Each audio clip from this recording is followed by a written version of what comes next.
పుల్వామాలో CRPF కాన్వాయ్పై ఆత్మాహుతి దాడి స్థానికులను షాక్కి గురిచేసింది.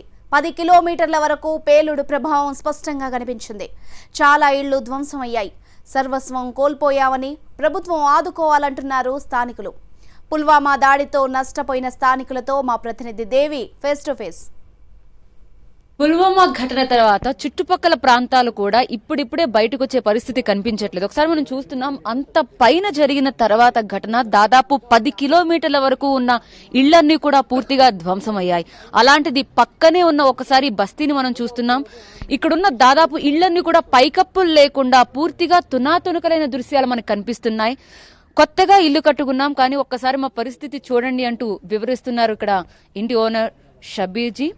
आप मतलब कितने दिन हो गए? मतलब 14 तारीख को हो गया है. हाँ. हम बैठे थे यहाँ घर में, तो मगर पता नहीं अचानक जोरदार धमाका हो गया और मेरे 2 बच्चे यहाँ सोए थे. माँ बैठी थी यहाँ से.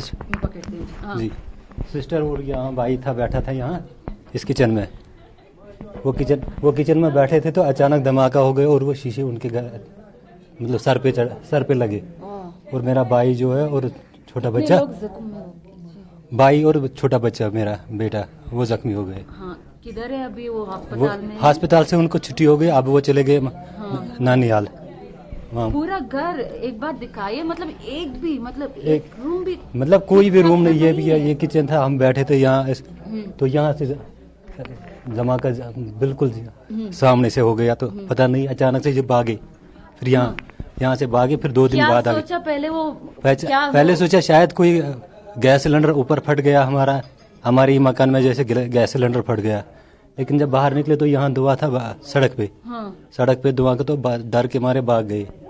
फिर यहाँ खोजी दिन तक. ఒకసారి మనం చూడండి, ఆర్డీఎక్స్ తీవ్రత 10 కిలోమీటర్ల వరకు వెళ్ళిందని, ఏదైనా ఒక పెద్ద భూకంపం ఏమైనా వచ్చిందా అని భయపడ్డామని వారు చెప్తున్న మాటలు బట్టి చూస్తుంటే ఇక్కడ ఉన్న వాళ్ళు ఇప్పటికే ఈ చుట్టుపక్కల ప్రాంతాల్లో ఒక భయం అనేది అలుముకొని ఉంది. కానీ వాళ్ళు ఉండడానికి కూడా నివాసం లేదు. కానీ కంపల్సరీగా వాళ్ళందరికీ కూడా అన్ని రకాలుగా హెల్ప్ చేస్తామని ముందుకు వస్తున్నారు. కాస్త పునరావాస కేంద్రాల విషయంలో మాత్రం ఒక వీళ్ళలో చైతన్యం తీసుకుంటారు. చాలా వరకు కూడా వాళ్ళ చుట్టాల ఇంట్లోకి వెళ్ళిపోతున్నారు. కానీ ఇవన్నీ సెట్ చేయడానికి ఇప్పటికీ క్లూ పరంగా వాళ్ళకి క్లూస్ కనుక్కుంటున్నారు. కాబట్టి ఎక్కడెక్కడ ఇంకా ఏమైనా ఆధారాలు దొరుకుతాయని వెతుకుతున్నారు. కాబట్టి ఇక్కడున్న వాటిని ఎవరు ఏమి సడలించడానికి లేకపోతే క్లియర్ చేయడానికి మాత్రం వాళ్ళు ఇంకా రెడీ అయినట్టుగా లేదు. ఒకసారి క్లూస్ అన్ని కూడా మళ్ళీ ఎక్కడైనా తారుమారు అవుతాయేనో అన్న అనుమానంతో వాళ్ళు పూర్తిగా ఎలా ఉందో సిచ్యువేషన్ అలాగే ఉంచినట్టుగా తెలుస్తుంది. సో ఏ ఇంట్లో చూసినా వారి ఒక దీనగాథైతే కనిపిస్తోంది. ఏ ఇళ్లలో చూసినా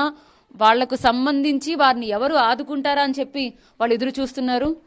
సో పోలీసులు ఇంకా కూంబింగ్, అదేవిధంగా ఇక్కడున్న ఆధారాలని బయటకు తీసుకొచ్చే పనిలో నిమగ్నమైనట్టుగా తెలుస్తోంది. మరి వీళ్లను మళ్లీ యథాస్థానానికి తీసుకురావాలంటే, మళ్లీ పునరావాస కేంద్రాల నుంచి వాళ్ళు నివాసాల్లోకి రావాలంటే ఎన్ని రోజులు పడుతుందనేది మాత్రం ఖచ్చితంగా చెప్పలేం. కెమెరా పర్సన్ రమేష్తో దేవి నాగవల్లి, TV9 ఫ్రమ్ పుల్వామా.